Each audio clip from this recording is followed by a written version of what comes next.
You guys are being so generous. Really appreciate it. I think the healing has begun.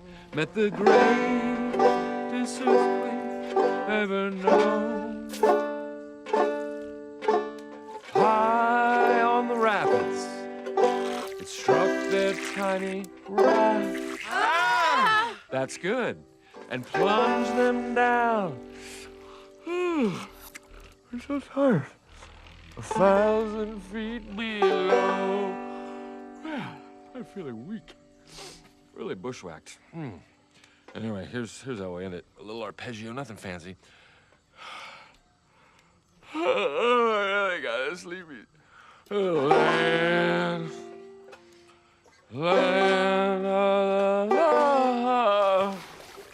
Ah! I'm so tired.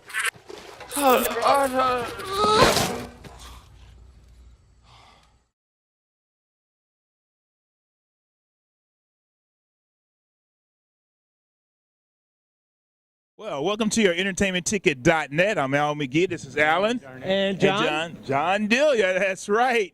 You know, sometimes I know I need a compass, otherwise I might get lost. But in this movie, Land of the Lost, I was totally lost. Land of the Least. That's what I saw. That's a good one. What about you, Alan? Least of the land. Sharecropping.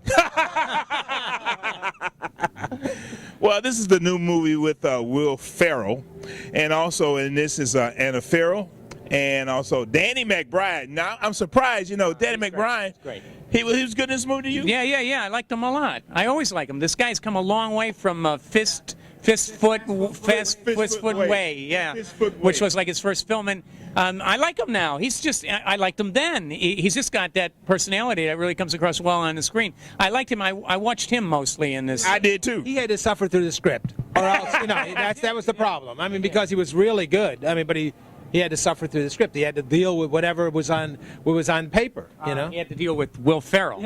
Oh, that's what you think, huh? Yes. Well, I totally agree with both of you guys. Danny McBride really took this movie. He could have had better lines, but the lines he did have, he really made them work. But Will Ferrell didn't make his lines work for him at all. No. What do you think? No, it was like blah. I mean, it was like he was on the screen, and I guess he expected people to just laugh at him. But, you know, to me, I couldn't get into his character, nor him. You know, he just was not. He really didn't have a character. There was no development of a character. It's just his thing. You know, that same guy you see all the time. And Bobby, what's his name, on a racetrack, and the Step Brothers, and it's just Will Ferrell being Will Ferrell. So if you like Will Ferrell, I guess you're going to like him, but you won't like him in this film because there's nothing likable about him. It's really nothing likable about this movie, and also. No, wait. I laughed in a couple of places. I laughed in a couple of places too, but really laughing in a couple of places here. is not that doesn't make it a good movie for me. It doesn't make it fully likable. Well, my problem with the film is it's just cliche written. You know, you can see everything coming. But if you're a young kid and you want some entertainment, I think this is pretty good entertainment for them. There's nothing offensive. But what about us adults? Was it entertainment for us, John? I don't think it was entertaining enough for us. No. But I think I have to agree with Alan. It is going to appeal to the kids. They're going to be off of school pretty soon. They're going to go into the theaters and see this movie. This movie's going to make some money. Let me tell you, but don't get fooled by that, because if you want to really go to an outing with your family, I think the older people are going to come out with, why did we go to that thing? But the kids will say, oh, it was fun. You know, the kids I think you all are really. I think you don't think kids are dumb. Kids are smarter than that. No. I think they're going to think like adults, too, and say, you know what, why did I come to this, too? I feel kids going to feel like that also. I don't think the kids are going to be feeling like they're cheated. I mean, I thought Journey to the Center of the Earth was a really bad movie, and they were being cheated, but I don't think they're going to be cheated by this film.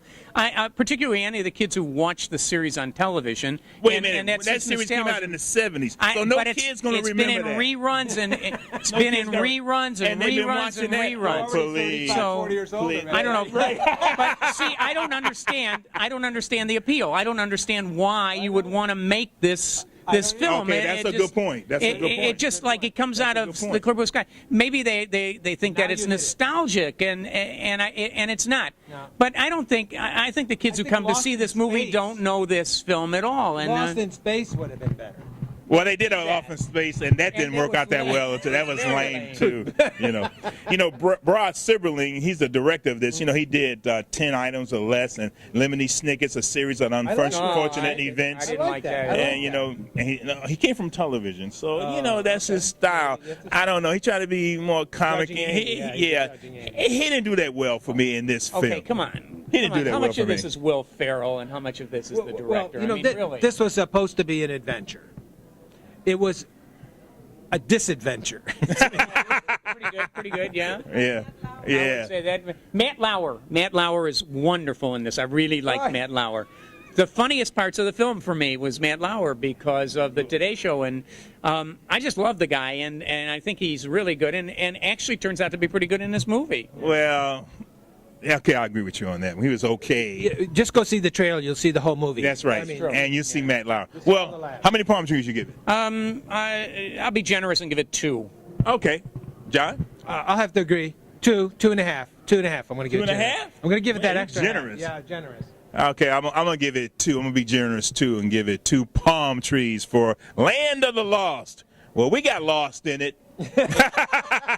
And we think you should get lost. That's right. And you're going to get a lot of least, like I said. Well, this is your entertainmentticket.net. Land of the Lost. Get lost. Get lost. Yeah. Well, but keep watching us every day.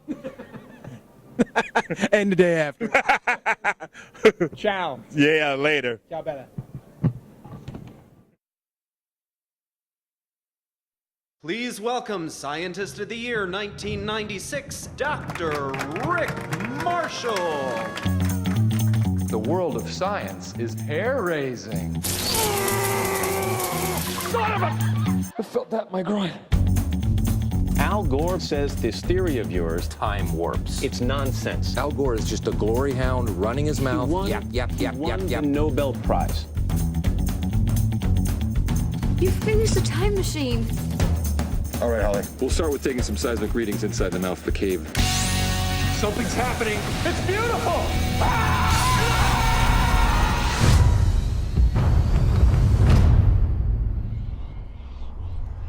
Do you realize what this means? Yes! Matt Lauer can suck it!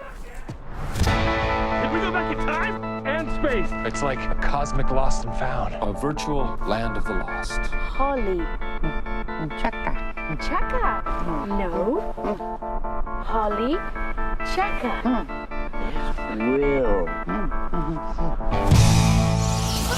What the hell? No immediate danger. No immediate danger. Create some momentum. Let's swing over to that tree. T-Rex, definitely in predator mode. Why are you wearing high heels? They're not high heels. They're my Florsheim zipper boots. If we happen to be left half alive, please die out here. It's okay. You can't cross. Not what you'd call an athlete. The bumbling, fumbling idiot of the dinosaur world. You ever get tired of being wrong? I do. I really do. We don't get fooled again. Don't get fooled again. I wanted to do that since I first met you. You mean we could have been doing this the whole time?